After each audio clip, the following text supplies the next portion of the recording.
Welcome back, guys. We are here for our third color. We're going to be doing our Dominaria United Black Limited Set review. So all of the cards are going to be rated between 1 and 5, sometimes 0 if we think it's really, really bad. And I've got Yanks on the call. If you guys missed white or blue or the introduction to Dominaria United where we go over all of the mechanics, make sure you guys go back and check those videos out. They are already up. Yanks, how are you doing? All right. Awesome. Well, let's go ahead and jump right into card number 1. We have Aggressive Sabotage, 3 mana for a sorcery with a 1 red kicker. It says target player discards 2 cards. If this spell was kicked, it deals 3 damage to that player as well. So another iteration of, target opponent discards 2 spells again, essentially. What do you think of this one? Mind rots are always really dependent on the format. The kicker here is nice, but Lava Spike is not a card you ever play in Limited, so it's a nice little bonus if you happen to be Rakdos. But really, I'm judging this card on just is Mind Rot good in this format, and I think because a kicker it probably is, because you're going to have people hanging on to cards to try to play them with kicker probably longer than they would in a normal format. Yeah, we've seen that in the past. Anytime there is a very expensive format, these Mind Rot effects tend to be a little bit more. And that does happen to be the case with most kicker formats, including the last Dominaria. I've definitely seen quite a few of those. And honestly, the Mind Rot abilities have been getting better. They're seeing more and more play now than they have in the previous 5 years, I would say. Yeah, agreed. I will say, so far, we have seen a lot of really cheap kicker spells, so I think this kicker format might be a little faster than some other ones, but I still think this is probably better. This is probably a better than average format for Mind Rot, would be my guess. Same. I would probably rate this at like a 2.5, something you could definitely cut. But if you don't have a ton of playables, this is definitely a fine thing to have as, a 20th playable card. Yeah, and it's a card you'll rarely, if ever, play more than one of, but the first one is usually pretty decent. All right, moving on to the next card. I'll let you take this one. Next, we have Balduvian Atrocity, 2 and a black for a 2/3 Phyrexian Berserker with, again, kicker red. This card has Menace, and when it enters the battlefield, if it was kicked, return target creature card with mana value 3 or less from your graveyard to the battlefield. It gets haste, sacrifice it at the beginning of the next end step. Okay. So you get a little something. It would be good with like ETB effects, right? It's good with ETB effects. Black-red, according to Mark Rosewater, is a sacrifice theme. So getting the creature back and having it sacrificed. Either anything that triggers when you sacrifice or just having a body you're happy to sacrifice to something is nice. Mm-hmm. Yeah, that makes sense. It is at that point then 4 mana. So if whatever you're casting is a spell that needs the sacrifice, then it might be a little tough to cast. But if it's to another creature, then that's super reasonable. But this is an on-rate creature with Menace on its own. So I think it's, pretty playable. And then you get this nice little bonus for only 1 mana that seems very flexible, whether that be ETB effects, even just a little extra damage. They might just not see that coming. A little flyer, you never know what it could be. So I think this card is actually pretty decent. Yeah, I think I've got this at like a 2/5, and it's probably a 3 if you have enough either sacrifice synergies or good cheap creatures with ETB effects. Yeah, the weird thing about these small kicker costs is that the rating it's hard to rate them lower because I feel like the kicker's pretty relevant in many of the cases, but if you're not in red, then it loses a lot of its power. So I still would play a 3 mana 2/3 with Menace, absolutely. It's a very solid filler, curve filler there. But you really kind of want to be in red for this thing to have the power that you're looking for. So I'm leaning towards a 3 if you're in those 2 colors. But again, you're going to be running this in most of your black decks, and it will not play like a 3. Yeah. All right, moving on. Battle Rage Blessing, 2 mana for an instant. Target creature gains Death Touch and Indestructible until end of turn. We see this pretty often. It's pretty nice to trade up. We've seen a lot of these where you also redraw, but it only does 1 Death Touch or Indestructible or something like that. I'm not sure. I usually am not a huge fan of these. They're kind of 23rd playable cards to me. Yeah, I actually feel like I like the ones that cycle and give one of the abilities better. Same. But, it depends, right? It depends what you're saving. If you want, in this case, you want to be trading up So you'd be saving something small. So is that something better than a random card out of your deck on the redraw? I think what it is it's the flexibility of it is sometimes you are trading up, but also sometimes you're just protecting your giant dragon, and that is also kind of a nice bonus. Whereas like Death Touch and Draw wouldn't do that. So I think it is really situational, but again, not something I'm thrilled to put in most decks and gets cut more often than not. Yeah, I agree. I think I've got this as like a 2. Same. All right. We have a Battlefly Swarm, a Phyrexian insect, 1 mana for a 1/1 flyer, and it gains Death Touch until end of turn for just 1 swamp. That's a very reasonable card. I mean, it's not super impactful, but I could see definitely wanting to put this in. Yeah, this card's good. Ping in for a little bit of damage, give you a little bit of reach, and can trade with anything you want it to. Yeah, and then trades up very, very nicely. You get in a little extra. We'll have to see what sort of like possible benefits there might be for getting in some of that early damage. A lot of times when the 1 mana flyer is good is when there are things like Spectacle in the format. So we'll have to see if there's anything that maybe wants a payoff here.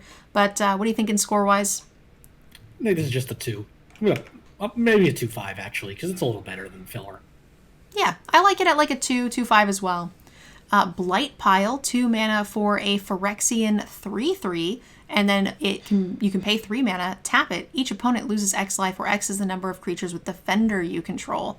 So here is another piece to that Defender deck, which there are a lot of pieces. It looks like each color has a Defender payoff. My biggest fear is that you won't be able to have all of the colors, so you won't have enough payoffs, if that makes sense. Yeah, I think you can probably focus on like these. You have payoffs here, black and blue, that directly kill your opponent. So that is nice that you have 2 actual win con payoffs. So you might The not white need one to get also into made all like 5. 1/1 flyers. Yes. Yeah. I think that's a pretty decent little mini win con as well. You don't need a whole lot of 1/1 flyers to end the game. True, but I guess for that one, I feel like, well, I don't know, maybe for all of them, you'd need enough defenders. I don't know. I have to see how this plays. Defender decks are always weird. Yeah. I mean, I think all of them, you need a fair amount of defenders. If this is 3 mana ping 1, it's not going to like necessarily get there either. At that point, I'd rather have 1 flyer to get in every turn so I don't have to keep spending the mana to do it. Yeah, I guess the way I'm thinking about it is this is 3 mana like ping 1, sure, but then as you keep getting more defenders, it's 3 mana ping 2, ping 3, where the other one you're just making 1 more each turn. Oh, and they're not guaranteed to get through. Well, I mean, most of the time little flying evasive creatures are, and each time you play one, it is ping 1 and then ping 2, ping 3, unless they're answering them some way. But them being separate bodies is also very nice, because what if you are now in a racing situation and we have to chump off the wall, you still get to keep the birds at the end of the day. If they top deck a removal spell, you still have 2 or 3 birds. They kill your thing that's making more birds. Great, but you still have something at least. Yeah. Yeah, either way, you need a ton of defenders, you need a ton of payoffs, and I'm not really interested in it in most decks. So for me, this is just like a 1/5. It is a 3/3 for 2 mana, where I feel like that is typically my line, especially in blue. Usually I'll play cards like this just because it blocks really, really well, and my blue-black decks tend to need time to set up. So I think this is fine. Yeah, I was about to say I might have it a little higher just because it's a reasonable body on its own. I am down to play a 3/3 defender. Even though it can't attack, it's still going to block really well and help your slower decks stabilize. So it's probably like a 1.52 in the right deck. And then, of course, there will be a defender deck that's maybe just a meme. We'll have to see. Bone Splinters. This is a reprint card. Love the art. Pretty cute. We have a 1 mana sorcery. 1 black for, as an additional cost to cast the spell, sacrifice a creature and destroy a creature of any size, which is pretty cool. Definitely a very playable card. I like it when they have the bonus pay to get out of having to sack a creature. I always like that card a lot better. What do you think of Bone Splinters here? Bone Splinters is always fine to put in your deck, but I think you're going to want to be playing it in either black-white or black-red for sacrifice synergies and/or tokens to sacrifice. Yeah, white will have no problem getting a lot of stuff going here. And then also I did see in the Mark Rosewater article as well that there were some benefits to sacrificing things. So I'm wondering if there's going to be a little like devil tokens or something along those lines where will have good targets for the Bone Splinters. That said, I think it's always a good card. I'm usually running the first one, and, it's hard to have too much removal. So I think it's like a 3. Yeah, I think I have it as a 3, but the second one plummets way down. Agreed. It depends on the deck. Like, you only want multiples of these if you have the perfect deck for them. Yes. All right, let's go ahead and go to Braids Frightful Return. We've got read ahead, meaning you can start on any saga. We go into more detail about that in the introduction video, so make sure you guys check that out if you missed it. Chapter 1, you may sacrifice a creature. If you do, each opponent discards a card. Chapter 2, return target creature card from your graveyard to your hand. I like it. Chapter 3, target opponent may sacrifice a non-land, non-token permanent. If they don't, they lose 2 life and draw a card. Did I read that wrong? You draw a card. Okay, good. I was like, wait, that can't be right. Cool. If they don't, they lose 2 life and you draw a card, which is decent, and it makes them sack a non-land, non-token permanent. That's pretty good permanent then. It's going to be at least, a creature or an aura or something. Yeah, I think this card is fine. Chapter 1 being a may is kind of weird, because if you just don't want it, you just skip it. Yeah. But it's, have it as an option if you've got something stuck under an enchantment, or you've got something you don't care about sacrificing. You can get something out of their hand. Raise Dead's always decent. Yeah, this card's like a lot of decent things together that probably add up to a good card. I would think that for the most part, it's like Chapter 2 and 3. It's probably worth running. And then the rare case where you do want Chapter 1, like, I will do it, let's say, if they have a card left in their hand and they've been, like, not necessarily telegraphing that it's a land, so on and so forth. I could see trying to get them sometimes with Chapter 1, but for the most part, I'm mostly just interested in just starting on Chapter 2 and getting that slow incremental value, because it is a 2-for-1 no matter how they go about doing it, whether they let you redraw or whether it sacks a non-token, non-land permanent. That's a pretty decent spot for me. Yeah, I think this card's good, but not great. It's like a 2-5 for me. All right. Yeah, I like it at... I'm a little higher on it. I think I might be putting it closer to a 3. I'm happy to run one of these in my black spells. I like the recursion. It's a sort of a draw 2 type deal for me. Braids Arisen Nightmare, 3 mana for a legendary creature nightmare that says, at the beginning of your end step, you may sacrifice an artifact, creature, enchantment, land, or planeswalker. If you do, each opponent may sacrifice a permanent that shares the card type with it. For each opponent who doesn't, that player loses 2 life, and you draw a card. Similar ability to what we saw on the saga in the last one. Yeah, if you've got white tokens to be sacking all day, forcing them to sacrifice better things to keep you off of your draws, or just killing them with 2 damage per time they don't, they decide not to do it, that's okay. And it's still just a 3 mana 3/3, which is fine rate.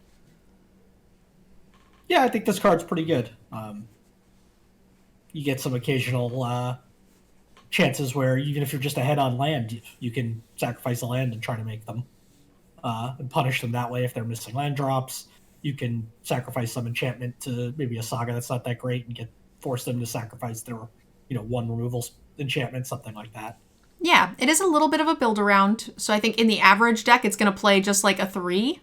But in some decks, if you have a lot of actual sack fodder, it's going to be very good. Yeah, and it's a cool callback to Braids from Odyssey, where a little less punishing, where Braids, every upkeep, you had to sacrifice something, and so did they. Yep, Arisen Nightmare, so that totally makes sense. I think this is a 3 in the average deck. What are you thinking? Yeah, I think it's a 3. All right. We have a Choking Miasma, 3 mana for a sorcery, kicker 1 forest. If the spell was kicked, put a +1/+1 counter on target creature you control. All creatures get -2, -2. So you get to kill some baby stuff, maybe let one of your baby things survive. One of your 2/2s actually gets to live, which is kind of nice if you happen to be in the correct colors. This is a sideboard card to me. -2, -2, I don't tend to want to run in my main deck. What do you think? Yeah, I think it's a sideboard card. Just one quick note. If the spell was kicked, it's put a +1/+1 counter on a creature. It doesn't target. which is a big deal because otherwise they could kill your thing and negate your board wrath. In this case.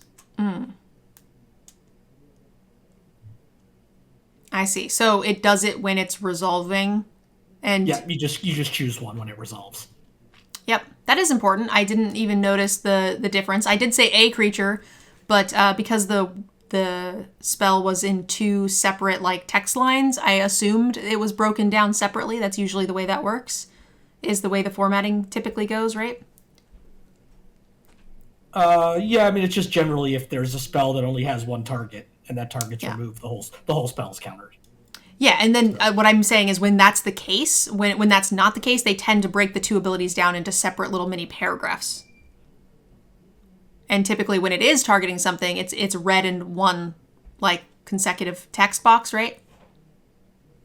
Maybe I actually don't know. I don't pay that close attention to the formatting on that. You're probably right. That's usually how I know the difference, is just like based like looking at the formatting of the card.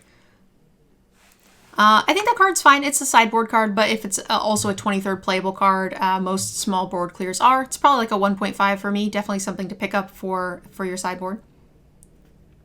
Yeah, I think that sounds about right. You're mostly going to be playing this in the sideboard. All right. The Cruelty of Gix. I kept wanting to say grix, but there's no... Yeah. Read ahead. Again, start on any chapter. Target opponent reveals their hand. You choose a creature or planeswalker card from it. That player discards that card. Search your library for a card. Put that into your hand. Then shuffle. You lose 3 life. Put target creature card from your graveyard onto the battlefield under your control. From a graveyard. That's important. This is awesome. It does so much stuff. Interesting. I'm not a fan of this card. I mean, it's not bad. Like, I think you'll play it, but it's a bad discard spell, a bad tutor, and then a good reanimation spell, which is kind of what you would expect for 5 mana. I mean, a bad... Tutors are usually bad because it costs a whole card, right, to do the thing, and then you're just being taxed on the spell that you're getting. When it's stapled onto possible discard in addition to card advantage from the creature... This is kind of a 3-for-1, right? Like, you're getting a card out of their hand because it says creature, so that's pretty easy to hit. You might miss sometimes, but I think that's one of the types that I'm usually okay to run these kinds of spells for. You get a creature out of your graveyard, that's 2. You get a card out of your deck, that's 3. This seems solid to me. I'm super high on it. Yeah, I think 1 is going to miss a lot, considering it's a 5-mana spell. I don't know. I don't think that's... For creature type, I think you're going to hit... Most of the time, you're not going to be completely dead out of creatures by the time you're on turn 5. No, but I guess if you're playing it on 5, you bet there are just going to be times if you play this on 5, you have to hope you hit because then part 3 might whiff. Put target. Why would part 3 whiff? Well, if there is nothing in the graveyard, which is not that uncommon on turn 5. Well, that's if you're putting it on chapter 3 on turn 5. If you're doing chapter 1, you're saying chapter 1 would whiff, meaning we are now on turn 5, 6, 7, and 8? 7. If it's on 5, sure. Yeah, but I'm saying the later you play this card, the less likely 1 is going to hit. This is why I think 1 is going to whiff a lot. Because you're going to want to play it later when something good is in the graveyard. Okay, so getting any card you want out of your library plus hitting a late good creature is not good enough for 5 mana? I think it's okay. I don't think this card's that good. I love it. I think this is like a 4. I'm going to play this every single time. I'm going to play this every time, but it's a rare. I'm just unimpressed. It's like a 2/5 for me. Wow. Okay. Our first big difference.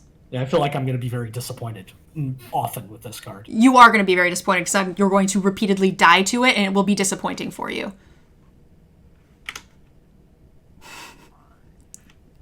Cult Conscript, 1 mana for a 2/1 skeleton warrior. When it enters the battlefield, it enters tapped. Pay 2 mana, you can return it from your graveyard to the battlefield. Activate only if a non-skeleton creature died this turn under your control.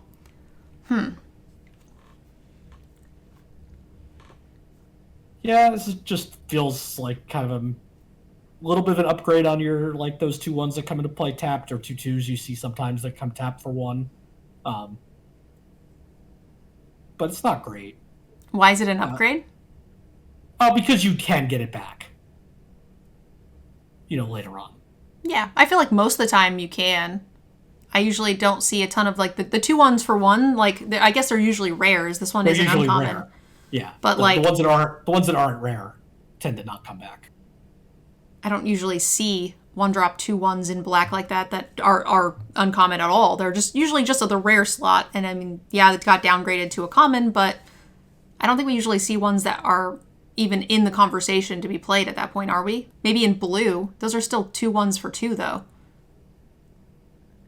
I'm trying to think of other 2/1s for 1 that we have seen. Yeah, I can't think of the name of them. I can definitely think of some. Some of them are 2/2s, but with a different drawback, I guess. Yeah. But I'm going way back to think of those. So maybe I'm just thinking of really old cards. Yeah, I think this is just a downgrade from what we typically see as a rare, and they're always fine. And especially in black, when you want to be sacrificing a lot of things in this format, this seems very playable to me. It will allow you to sacrifice other things and be minimally punished, get this back, and then sacrifice this, and then just kind of repeat the cycle. You get basically twice as many sacrifice targets now, which is good. Yeah, if you have the sacrifice synergies, which are supposed to be in black, white, and black, red, then yeah. We just haven't seen them yet. I assume any black deck will have some marginal amount of sacrifice synergy, and that makes me okay to have this as just sort of my filler baseline, which is good. And getting it back just is annoying. So this is probably like a 2/5 for me. Yeah, I think I have it as a 2 unless you have enough good synergies. But you're right. You're probably right that a lot of black decks will have them. All right, cut down 1 black for an instant. Destroy target creature with total power and toughness of 5 or less. This is an interesting card. I've never really seen them combine those two things. So you can kill like a 2/3 or a 1/4. Yeah, anything from an 0/5 to a 4/1. Interesting. Okay. I think it's fine. Yeah. It's sort of like what was that one we saw? I think it made a clue as well. It was like 2 power or less. I feel like this is going to hit a lot of the same targets. Yeah, like there's 1 in a black for that. Yeah. This is instant speed though, which I like. It costs 1 less. I like the clue a lot more, to be fair, but I think this will kill the same number of targets, and I think that it's reasonable and limited. This is probably like a 3 for me.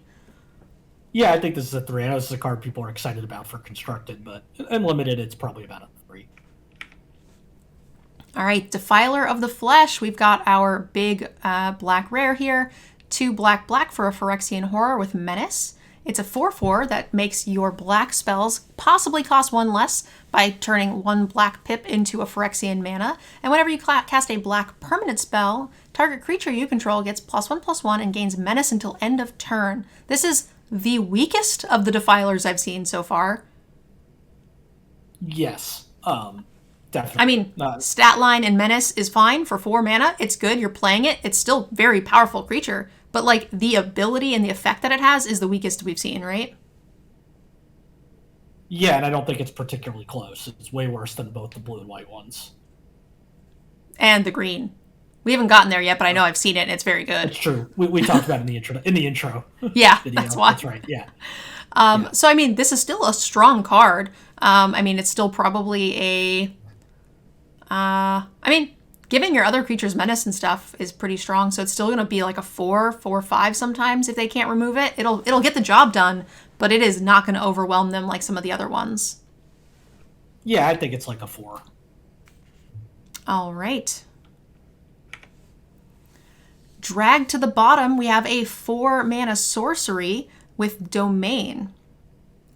Each creature gets -X till end of turn, where X is 1 plus the number of basic land types you control. I don't know why I always jumble all that up. 4 mana. So this is going to be what, 3 in the average non-splashing deck, right? Yeah, this is 4 mana -3/3. with some possible upsides. Or if you get any of the common cycle dual lands, you might just want to run just for the sake of having them. I can see that being the case. So it's -3 or -4 for 4 mana. I think that's very reasonable. Yeah, it's an interesting design because it's right on that borderline. Like 4 mana -4/-4, like Languish was really good. 4 mana -3/-3 is pretty good. It's like, so it's probably average. It's going to average probably like 3.5. Maybe a little closer to 3. So it's an interesting spot on the power power level. Yeah, well, a lot of that is, format dependent. Like, I think this format is going to be a little wider and lower to the ground, so maybe this will play a lot more like Languish than we actually think it might. Yeah, there seems to be a lot of token generation. Yeah, I think we're a little biased because we've seen white and we haven't seen a couple colors that don't tend to have as many tokens. Yeah, I mean, we've seen a good chunk we saw white, blue, and a good chunk of black, and most of the creatures seem, typically in, like, slightly taller formats, we'll see, like, even blue idiots that are just, like, 4/5s randomly, that are just at common, like the big turtle or the iron giant, the frost giant, things like that. But for the most part, it seems to be smaller creatures than what we see in some of the taller sets. Yeah, yeah, I agree with that. It does seem like it is trending more wide. Yep. And of course, green will have some big green idiots, but even Languish didn't kill those. So I think, like, the amount of things that it's going to hit or how it will play will probably feel of a very similar power level. So this is main deckable, but sometimes it's just not good enough, and sometimes you're ahead and it doesn't matter. But that's the same with any board clear. So what do you think this is rating wise? I think this is like a 3/5, and kind of like some other effects like this, be perfectly happy to board it out if you're playing against big green. Yeah, I'm leaning a little higher, but I still think 3/5 is a pretty good spot for it as well. All right, we have an Eerie Soul Tender, 3 mana for a 3/1 Spirit Cleric. When it enters the battlefield, mill 3 cards, pay 4 and a black, and you can exile it. From your graveyard, return another target creature card from your graveyard to your hand. Interesting. It doesn't sack to do its ability, so you can just have it as a slightly expensive 3/1, and then after it dies, it replaces itself. So if you trade it, it's pretty nice, and you can get a good creature back. Yeah, I think this card is fine. 5 mana for Raise Dead to put it back into your hand isn't great, but it's just tacked on to a body, so that's okay. Yep, agreed. So it's like just kind of underwhelming. It's below rate body, but then, you get a free Raise Dead. Not to cast, obviously, but a free card of Raise Dead, which is sweet. So, I mean, this is like a 2/5 for me. Yeah, that's where I am. All right. Evolved Sleeper. We have a 1 mana 1/1 with a lot of text on it. You can pay 1 black. You can Evolved Sleeper becomes a human cleric with base power, toughness 2/2. You can pay 2. It gets Death Touch counter, and it becomes a Phyrexian human cleric with base power 3/3. And if Evolved Sleeper is a Phyrexian, put a +1/+1 counter on it, then you draw a card and lose a life. So it does a bunch of stuff. It just slowly gets bigger and bigger. Yeah, they keep trying to make these Figure of Destiny type cards. We saw it with Ascended Spirit and Kaldheim with all the snow mana, where you have to do the first ability, and then later you can do the second one, and then you can do the third one. So over time, it's a curve filler that allows you to stay, relevant in the early game, which is nice. And then for 7 mana, you get a 4/4 that draws you a card. I think this is very playable. Yeah, this card's good. Yeah, I'm fine with this. I think it's like a 3. Yeah, it's a 3. It's not the most impactful thing, but it's efficient at each step of the curve. Yep. Extinguish the Light, 2 mana. We have a 2 colorless and a black for an instant speed. Destroy target creature or planeswalker. If its mana value was 3 or less, you gain 3 life. That's fine. I actually like that it doesn't have any restriction on it, and you just get a bonus if it happens to be small. Most of the time, I feel like I will still want to kill bigger things with this. And this is black's premium removal, especially 4 mana at instant speed. We have been seeing mostly sorcery speed at this rate. Yeah, I mean, this is easily a 4. I do like that it makes you feel a little less bad if you have to trade down on mana for this card by giving you something back. What do you mean, giving you something back? Well, you get 3 life back in exchange for the fact that you had to trade down. Yeah, which is fine, not special. But sometimes you're doing that anyway, right? Like, yeah, definitely. Sometimes creatures just need killing. Gibbering Barricade, 3 mana. Oh, by the way, that was a 4, guys. If you missed it, that is just our baseline for premium black removal, basically. 3 mana for a defender. It's a 2/4. Pay 3, sacrifice a creature, you gain 1 life, and draw a card. Okay, I like drawing cards. Yeah, I mean, there's your sack outlet that you want with, like, Cult Conscript. Yep, and it's also decent rate. It's going to 3 mana for a 2/4 is going to stonewall most of those early aggressive decks, which I'm a huge fan of. And it's just threat of activation forever. It kind of ruins your opponent's removal from here on out, because anytime there's a creature they need to deal with, you just hold open 3 mana, and then you basically get to kind of 2-for-1 them. They have to spend their removal on that creature, but then you just get to draw in response anyway, which feels amazing. Yeah, three is a lot to hold up indefinitely, but once you get into the late game and you can do that, that's nice. Yeah, and most of the time, the creatures that need dealing with are going to be in the later game anyway, and sometimes you can let the shields down, but when you feel uncomfortable with it, it's okay to play with, I think. This is probably I don't know, it's a fine filler card to me.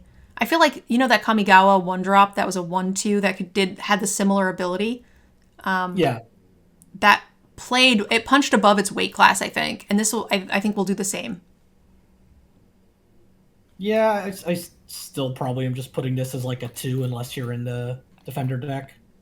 I'm a little higher on it. I think it's a 2/5. I mean, if you have a low creature count, I'm definitely not playing it, but I think this is a solid card. I'm going to give it a half-point bump just because of how well I think that little chef, what was it, Dockside Chef? Dockside Chef, yeah. Yeah, that guy was so good. Yeah, I mean, these cards do sometimes play up like the Eidolon in Theros. Yeah, I think this is going to be one of them, so. Knight of Dusk's Shadow, 2 mana for a 2/2 with Menace. It's for 2 mana, it gets +1/+1 till end of turn, which can be activated as many times as you want, and that threat of activation is pretty sweet. The Menace is nice. I think the first strike one is better, but like, this is solid. I'm definitely playing this. Yeah, the white version of this is better, but this is a very good 2-drop. Yeah, agreed. I like this at like a 3. Yeah, it sounds right to me. Yeah. Liliana of the Veil, a 3 mana, 3 loyalty planeswalker. +1, each player discards a card. -2, each player sacrifices a creature. -6, separate all permanents target player controls into 2 piles. That player sacrifices all permanents in the pile of their choice. Yeah, so you only need to each discard a card 3 times before you get rid of half their stuff, which seems cool. It doesn't quite protect itself quite as well, and because we said that this is a little bit of a wider format, you're a lot less likely to catch them off guard where they have one thing and you have no things, which is kind of nice. Then you're in a really solid spot, but this is still going to be insanely good, but just maybe not as good as some of the like Chandras are in Limited. Yeah, I mean, the -2 is just they sacrifice a creature, not both. Oh, it is. You're right. Oh, that's a little bit better.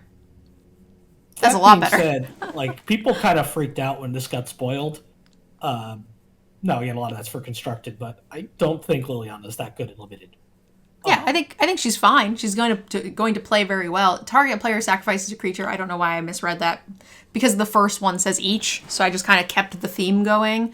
But yeah, I think these are where I like my planeswalkers in Limited, where they don't feel so overwhelming that like they come down and even though you're miles ahead, you lose anyway.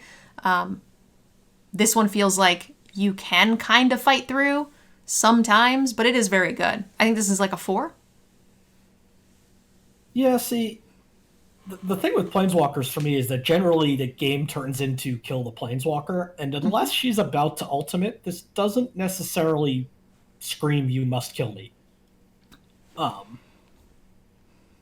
Again, obviously everything's dependent on the board situation, but just in general, she's not guaranteed to be getting value every turn, like you might see with something that makes creatures. Or or deals damage to you every turn or something. So I think she's good. I think she's probably like a 3/5 in limited. Okay. I'm a little higher on her just because I think getting to like just kill shot 3 mana, kill whatever creature you want is premium removal in black, right? But it's not. It's not. They sacrifice it. But if they have one creature on turn 3, likely you're going to get to kill the creature. But you're right. If they have a wider board, it's definitely not as good. I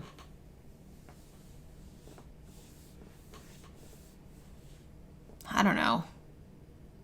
She still seems scary to me. Yeah, I agree. Like, on curve in the right deck, it's scary, but I think there's a lot of board states where this is kind of okay. Yeah. You don't want to let her ultimate, but otherwise, doesn't really matter. It's not going to be as good as a Chandra, certainly not. But I think if left undealt with, it can win the game. And that's kind of my definition of a 4 usually. Yeah, it's very slow to do that, but yes. Monsterous War Leech, 4 mana for a Leech Horror with kicker 1 blue. When it enters the battlefield, if it was kicked, mill 4 cards. Leech's power and toughness are equal to the highest mana value among cards in your graveyard. So if you cast this on 4, there's a chance it just is nothing. It just dies. Yes. I don't like this. You feel really dumb. Yeah, I don't like this. It also kind of looks like a penis. Yes, it does. Is it like a small crab riding on a penis? Is that what's happening here? Looks like a hominid on a penis, yeah. Yeah, okay. So he's got crabs. Yes. Okay. I don't like this card. I'm not super into it. Self-mill, I'm sure there's a deck that wants this, but I'm not really playing it. I'm not really into penis crabs, so I'm gonna give this like a 1.5. Yeah, that sounds about right. There's probably some version of a self-mill deck, like you said, that wants this, but yeah, avoid it for the most part. Okay, sorry, penis crab, you're not very good. Ferexian Rager, we have a 3 mana 2/2. It's a Phyrexian horror that says when it enters the battlefield, you draw a card and lose a life. It's fine. This is the kind of cards I want in my sacrifice decks, so you can like play the thing, you get a body. It's a little overcosted, but I think getting 1 mana extra for a card is worth. And then you don't feel so bad when you have to have this as sack fodder for various things. I think this card is what black wants to be doing. So probably 2/5. I want to give this a 2/5, but this card it's a reprint and it's historically always played better than that. Yeah. Like, this card was in Vintage Cube for a while. Not really sure why, but it was. Maybe I think it probably feels worse than it is just because we're thinking of Inspiring Overseer and how much better that was. So maybe it's just gotten power creeped kind of down to a 2/5, but I'm gonna lean with just my past experience with this card and put it at a 3 until proven otherwise. All right, I will give it a 2/5. We have had the most disagreements so far in black, like not close. Yeah. We didn't really disagree on anything in the first 2 colors. Yeah, there's only a couple cards. All right, I'll let you take this one. Phrexian Vivisector. 1 and a black for a 2/2 Phyrexian human, so a bear. Whenever a creature you control dies, scry 1. Bear with a little bit of upside. Black, black, white, black, red might be sacrificing things, so you might get more scry triggers than you would in other decks. It's fine. Yeah, no, I actually like this card a lot. I think 1 or 2 scries throughout the game kind of goes a long way when you need it to. And it's just a curve filler, that the deck is going to kind of need anyway. I tend to run 1 or 2 of these. It's very rare for my deck to not have a 2-drop where I'm like, well, I wish this was better, but this is fine. Because you always want, my decks, Yanks is probably not so much, but I always tend to want like 3 to 4 2-drops. I'm not a huge 1-drop fan, so that tends to be where my curve starts. And I like to be able to hit it moderately consistently. So I feel like that fits this spot pretty well. I'm tempted to pump it just a little bit. Fits the sack theme, and also I happen to like scry a fair amount. So I'm like 2/5 on this. Yeah, I think that's about right. I'm leaning 2. It's close to 2. The other creature before was a 2/5 for me, but I think this one's leaning 3, if that makes sense. So they're almost a point apart there, but not quite, even though they have roughly the same rating. I got really lost there. Well, I'm giving them both a 2.5, but this one is like 2.1, and the other one was like 2.8. Got it. Yeah, so it's like, even though they have the same rating, like, they're not, they're still pretty different. I'm not saying that this is a 2.5 as good as the last card. Yeah. But I think it'll play a little bit better than what I need to just give it a plain old 2. So, what do you like this at? 2? Same. No, 2.5. I think the card's fine. All right, Phyrexian Warhorse. We have a 3-mana Phyrexian Horse. It's a 3/3 with 1 white kicker. When it enters the battlefield, if it was kicked, create a 1/1 white soldier token. For 1 mana, sacrifice another creature. Phyrexian Warhorse gets +2/+1 until end of turn. This is 4/4 for 4 in black is pretty solid, and I like it being split across 2 bodies. Sack fodder, which is exactly what black wants to be doing. This seems like a pretty great enabler, and also kind of a beater if they're not careful. Well, it's a 4/4 for 5. Yeah, yes, correct. Sorry. And only in one specific color pair. Yes. I always rate these in those color pairs, unless basically specifically told otherwise, kind of. I'm very rarely playing this card in not white. I mean, we've had 4-mana 3/3s with sacrifice, something to get a bonus before that have played pretty well. So I don't think this is unreasonable. And 4-mana 3/3s that sacrificed a thing? I remember like Flesh Taker was a 2-mana 2/2, which is on rate. The original Dominaria had the one Ballad that did this. That was pretty good. Yeah, but it was in the Thallid deck, which tend to go very, very wide, right? Like, I didn't run that unless I was in green-black, mostly, right? Because, like, you had to be making the Saprolings to run that. Yeah, because that was the main token. And that's what white is here, so it's kind of like the same thing as that, I agree. That card was very playable, but in only one deck. I wasn't running that in, like, my blue-black flyers or whatever. Yeah, I could see this also being in black-red if there are sacrifice payoffs. Okay. Because this is a pretty cheap enabler, but... Yeah. Yeah, it's probably not going to see play in, like, your average Dimir deck, for example. I like your Thallid example. I do think this is going to be very much like that, and it just shifted the deck away from black-green into black-white. So I will play this in that deck just like I did that guy. But I think that's a great comparison. I think it's like... For me, it's like almost a split card. It's like a 2 if you're not in the white, and if you are in the white, it's going to play pretty well. It's going to be like closer to a 3. Yeah, that sounds reasonable. Yeah, I'm not excited about this outside of black-white, and I'm probably like 2 to 2.5, but I could see it playing up in a wide enough deck. I played that Thallid in a couple of non-green decks, and I was always like, ugh, this is like a baseline 2, just because I have no 4s, basically. Yeah, I can see that. Pilfer, 2 mana for a sorcery. Target opponent reveals their hand. You choose a non-land card from it. That player discards. It hits anything, which is solid. The art is cute. That's Tiny Bones, huh? That's so cute. I like Tiny Bones. That's a cute card. Hits anything. You get some information. Yeah, this card is okay. I think these are always usually cuttable. But because it hits any, target, it just says non-land. I like it well enough. Yeah, if it's 2 mana, I usually want it to do a little something else, whether it be like we've had ones that exile the card instead, or like just something tiny. Haha, he is tiny. He is doing something tiny. So I don't particularly love this card, but if you have to play it as your 23rd, that's fine. Yep, I like it at a 2. Agreed. All right, the Raven Man, 2 mana for a 2/1 legendary human wizard. At the beginning of each end step, if a player discarded a card this turn, create a 1/1 black bird creature token with flying. This creature can't block. And then for 4 mana, you can tap each opponent discards a card. Activate as a sorcery. Cool.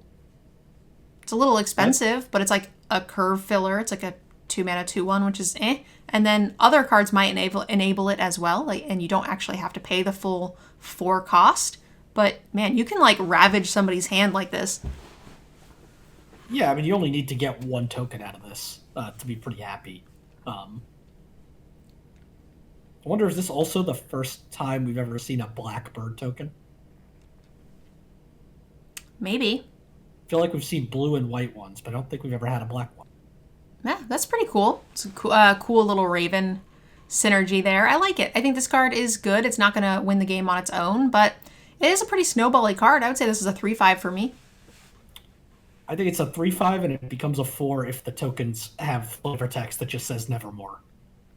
Ooh, good point, good point. It also gets a little bit better if you're running cards that make your opponent discard naturally as well. Obviously, if you have Liliana in your deck, this guy's going to be pretty sweet, but... Yeah, this is the kind of card that helps make Pilfer better or your Mind Rots more playable. Absolutely. I'm going to let you take the next two. Mtgnerdgirl Connoisseur. It's a 5-mana 3/3 vampire with flying, 3 double black. Whenever one or more other creatures die, put a +1/+1 counter on Mtgnerdgirl Connoisseur. This ability triggers only once each turn. This is kind of a callback to, Mtgnerdgirl Vampire. Yep. Vampire was a 4/4, but it was more specific to get the counters. It had to be creatures that it damaged. Yeah. I think this is fine. You only need 1 counter on this for you to be happy for the rate, and that'll kind of happen over time. The big downside is that it then dies a little easier before it gets a counter, but it also has the ability to get a lot of counters. So for me, this is a decent top end. Yeah, and especially if, black, red, and white are about sacrificing things, you're going to have creatures dying all the turn. And it's once each turn, so it triggers on your opponent's turn as well. Yep, absolutely. So you can block or trade or sack, or you sack something on your turn, and then on their turn you instant speed removal, you get the things, you do the stuff, which is great. It doesn't say nevermore. When he said 1 or more, I heard nevermore. Seriously, I actually did. What do you think rating wise? I'm thinking it's like a 3/5. Yeah, I think it's a 3/5. All right, moving on. You still. Shadow Prophecy. 2 and a black instant with domain. Look at the top X cards of your library, where X is the number of basic land types among lands you control. Put up 2 of them into your hand and the rest into your graveyard. You lose 2 life. This is kind of like a Read the Bones type effect. Yep. Little bit worse effect, but it's at instant speed. If this is... Most of the time, when you're in your standard deck, this is just going to be draw 2, lose 2 life at instant speed. Which I play in black literally all the time. Yeah. And sometimes it's sorcery speed and it feels way worse, but at instant, I'm happy to play this just draw 2, lose 2. That is something that makes it the cut in my deck most of the time. Yeah. When I'm not in blue. Yes, yeah. And if you've got a third color and you can get a little bit of choice and maybe feed some sort of graveyard synergies at the same time by putting the third one in the yard, there's kind of some upside there. Yeah, this is a 2/5. I feel like it's very, very playable. Yep, 2/5, and probably maybe gets up to 3 if you're in like what I imagine is going to be like a 5-color green domain deck. All right. Shadowrite Priest, 2 mana for a human cleric. It's a 2/2. Other clerics get +1/+1. For 5 mana, sacrifice another cleric, search your library for a black creature card, put it onto the battlefield, then shuffle. That's going to be insane in Constructed, where you just in EDH, just search out your crazy black nonsense cards. But in Limited, we don't know how big your black specific creature will be. If you can sacrifice a bird token or something to get, a cool 5-drop or whatever, sweet. It's definitely going to be a huge upgrade, but I think that is a little bit more geared towards Constructed, and there's a fair amount of clerics for a Lord, and it's an irate creature. What do you think? So I just quickly took a look through black. There's only 1 other cleric in black. Now, there are some white clerics, too. But the second ability also has to sacrifice a cleric. Yep. So you're not going to be able to sacrifice a token. I kind of assumed that there would be enough clerics, and then I also forgot that it was a cleric. But it's still a 2/2 for 2, and now I'm a little bit a little more down on it just because I thought there would be more clerics. Yeah, I thought there would be 2. Now, there might be some multicolor ones. There were definitely at least 1. There was definitely at least 1 in white. But, yeah, I mean, this is the worst of this cycle. I think both in Limited and Constructed, but particularly in Limited. Yeah, I think that this is going to be way worse. So we're banking on not really hitting the other ability, and it's just a bear. This is like a 2? Yeah, it's a 2. If you somehow stumble into a couple clerics and defiler or a shieldred or something, then maybe it's a 2/5, but it's going to be pretty unlikely. You're looking for a second rare or a mythic. Yep. You can't sack itself, someone's saying. It does say another cleric, so you can't sack itself even, which is way worse. Yeah, I think this is a 2. If you happen to have the synergy build around, which will not be the average deck, I can see bumping it to even a 3, but most decks are not going to be the case. Shieldred's Restoration, 4 mana for a sorcery with kicker 3, 2 and a white. Return target creature card from your graveyard to the battlefield. If this spell was kicked, you gain life equal to the card's mana value. Otherwise, you lose that much life. Exile Shieldred's Restoration.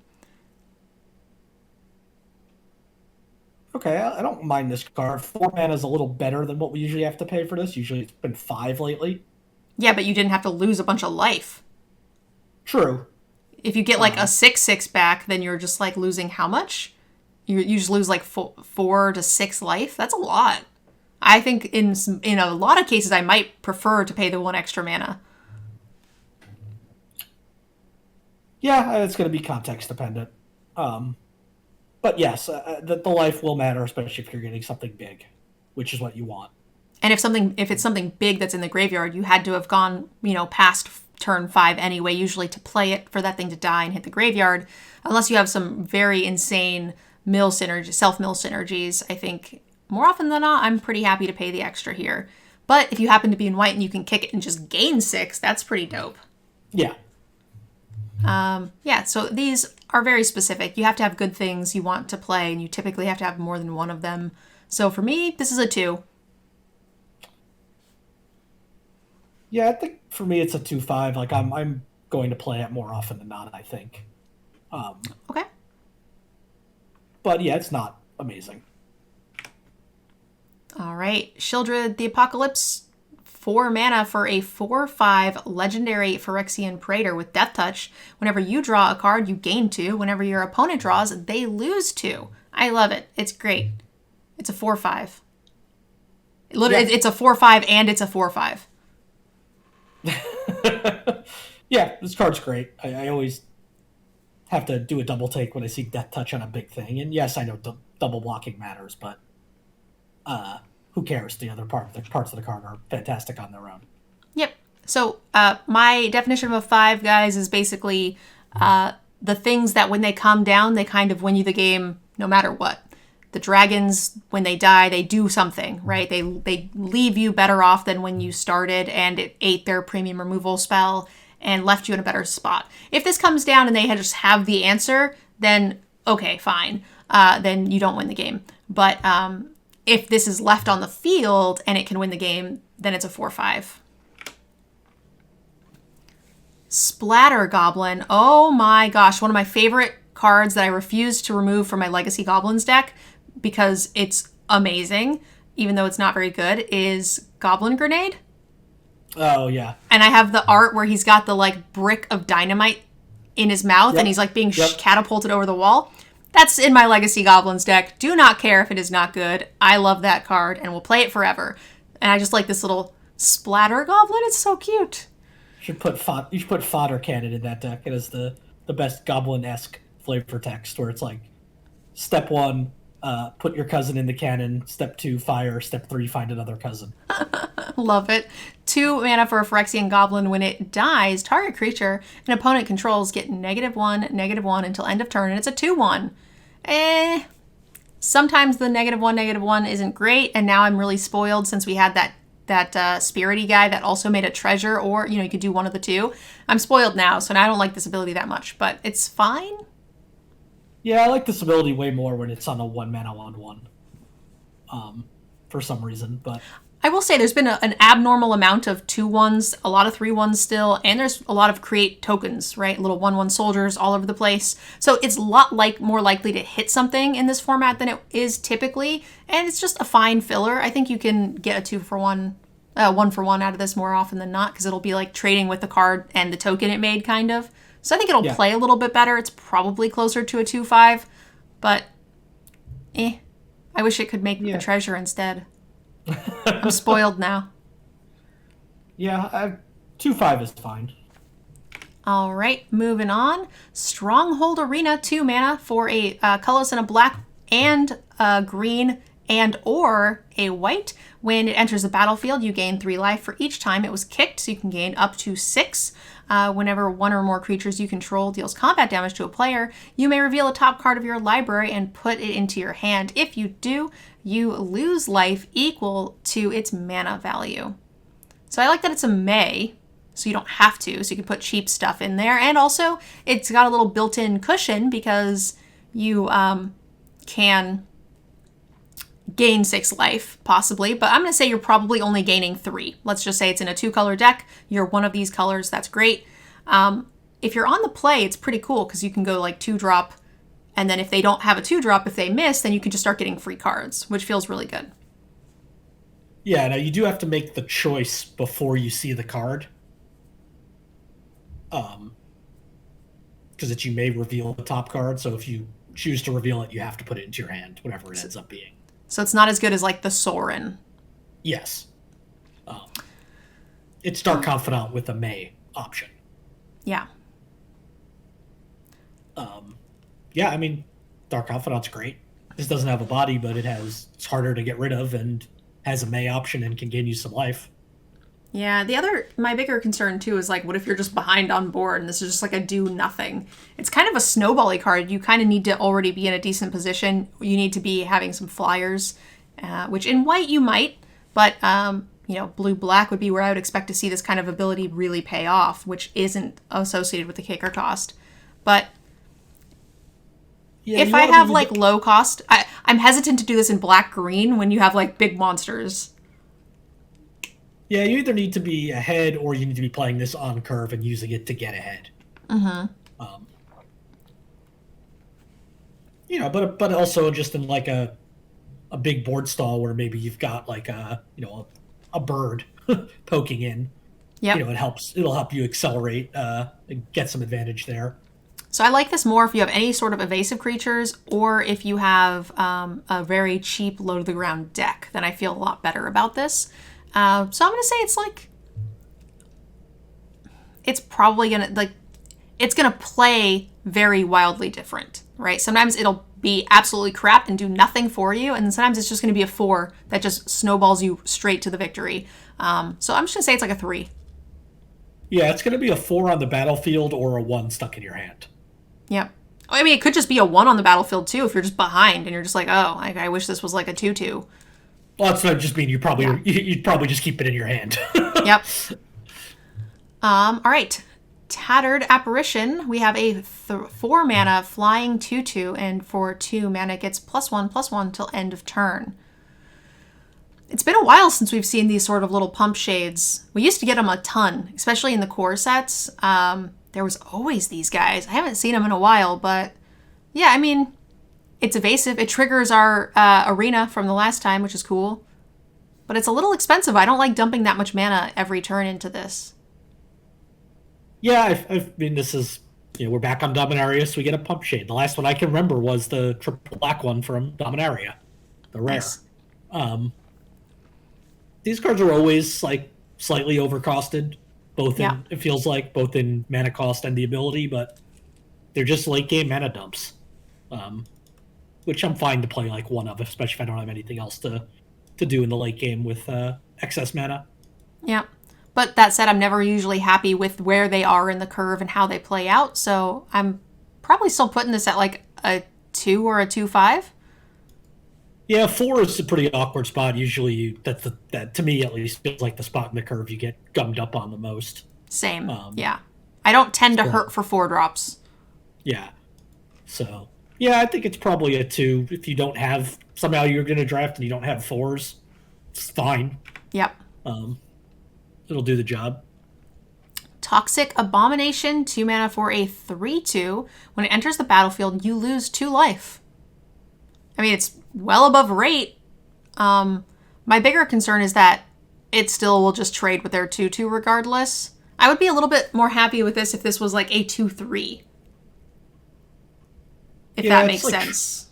It does, even though it's trying to be aggressive, but it does make sense. This is good if you're playing constructed and you've got 8 1-drops and 12 2-drops and you're just curving out on them, backing it up with removal, but it's just too inconsistent. There's so many times you're going to draw this and all it's going to do is lose you 2 life. Yeah, you're on the draw. They play a 2/1 for 2 that comes into play and like also deals 1 damage or whatever, or gets something else -1, and then you just trade weirdly and you hit yourself, you shocked yourself, and it doesn't feel great. There will be a deck that's very aggressive, maybe like some sort of Rakdos nonsense with, like you said, some really cheap, low-costed removal that you can back it up with, and it feels okay.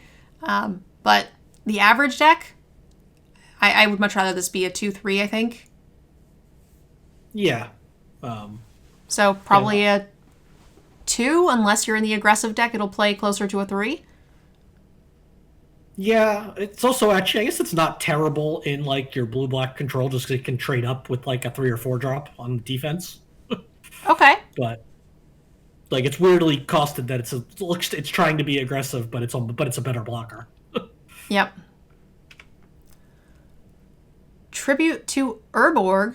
We have a 2-mana instant kicker, 1 and a blue.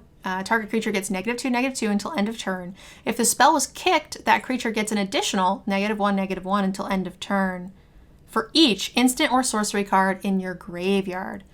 Huh. I'm happy for 2-mana spells that give -2/-2. We've seen those before. They're playable. They're like 3s. If you happen to also be in blue, you can kill some big stuff with this late in the game, which is nice. So it means that this, if you're in blue, scales very nicely the later in the game it goes. Yeah, it's nice to have a card like this that's not automatically dead to big things, at least in one deck. Yeah. I feel like if you're just in black, this is like a 2/5. If you are in black-green, this is a 3/5. Black-blue. Black-blue, sorry. Yeah, I like both of those numbers. All right. I will let you take this one. Urborg Repossession. Sorcery for 1 black mana with kicker 1 and a green. Return target creature card from your graveyard to your hand, so baseline Raise Dead. You gain 2... I take that back. Baseline Raise Dead plus you gain 2 life. And then if it's kicked, you get another target permanent card from your graveyard to your hand.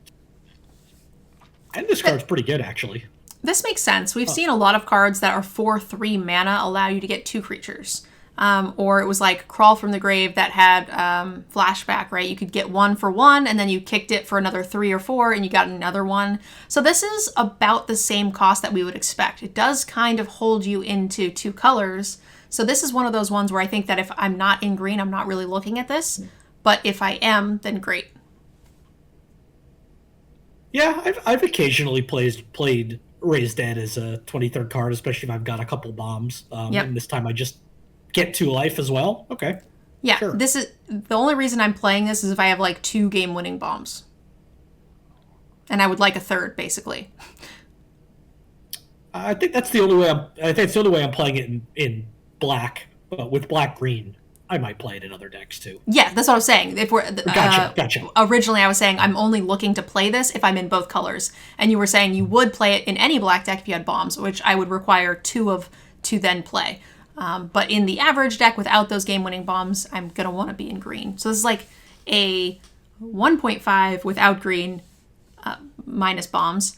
And then I'm really, really happy with this. I usually play these pretty heavily. I'll play a 1 of at like a 3 in most of my, black-green decks. Yeah, I think that sounds right. 3 in black-green and something less, depending on your bomb count otherwise. Yeah, it feels really good to draw your 2 best creatures again late in the game when you top deck this. Yeah, I mean, and I guess a little bit, not that it's different from some of the other cards we've seen in the past, but the kicker lets you get a permanent, not just a creature. In case that matters. I didn't see that, but that is awesome. I also missed that. That's much better, for sure. All right. Writhing Necromass, 7 mana for a zombie giant. It's a 5/5, and it costs 1 less to cast for each creature in your graveyard with Death Touch. So, sort of self-mill. It's fine. It's no Dreadmangler. It's better or worse than the white one we saw that was 1 less for each creature you control. Worse. think I agree. I think I like the body better because that was, I think, what, a 4/4 vigilance. But this is going to cost. It's going to be much slower to get this out. Yes, much, much, much, much, much slower. Like 3 turns slower at least. Like probably more because I'm not going to hit those land drops. Like you're not going to hit 5, land drop 4, 5, and 6 super consistently. And that early in the game, if you're curving out with this, you don't tend to have a lot of cards in your graveyard anyway. If all of your creatures are dying, then you have big problems. Yeah, you need to be going out of your way to enable casting this early, while the white one you get the cost reduction naturally. Yep, and white is really going to be wanting to go 2-drop, 3-drop, 4-drop, and most of those are going to a lot of them will create a second body. One of those 4-drops created 3 bodies. Holy smokes. I think it just kind of will happen naturally. This to me is like a 2. Probably a 1/5 for me. I think it's a 2. I mean, I'm never going to be too upset putting this in my deck because it's still just a big dumb idiot.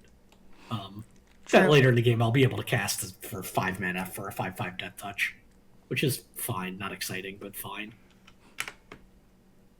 All right. That is the end of our black cards, guys. We managed to make it almost there. We're about almost halfway. Not too shabby. Yanks, thank you so much for joining us. Anytime. Happy to do this and see you again for Red tomorrow. Absolutely. If you guys missed out on our white, blue, or introduction, make sure you guys check those videos out. They're already up, and we'll be doing the rest of these throughout the next couple of days. Thanks for watching, and we'll see you guys in the next video. Bye.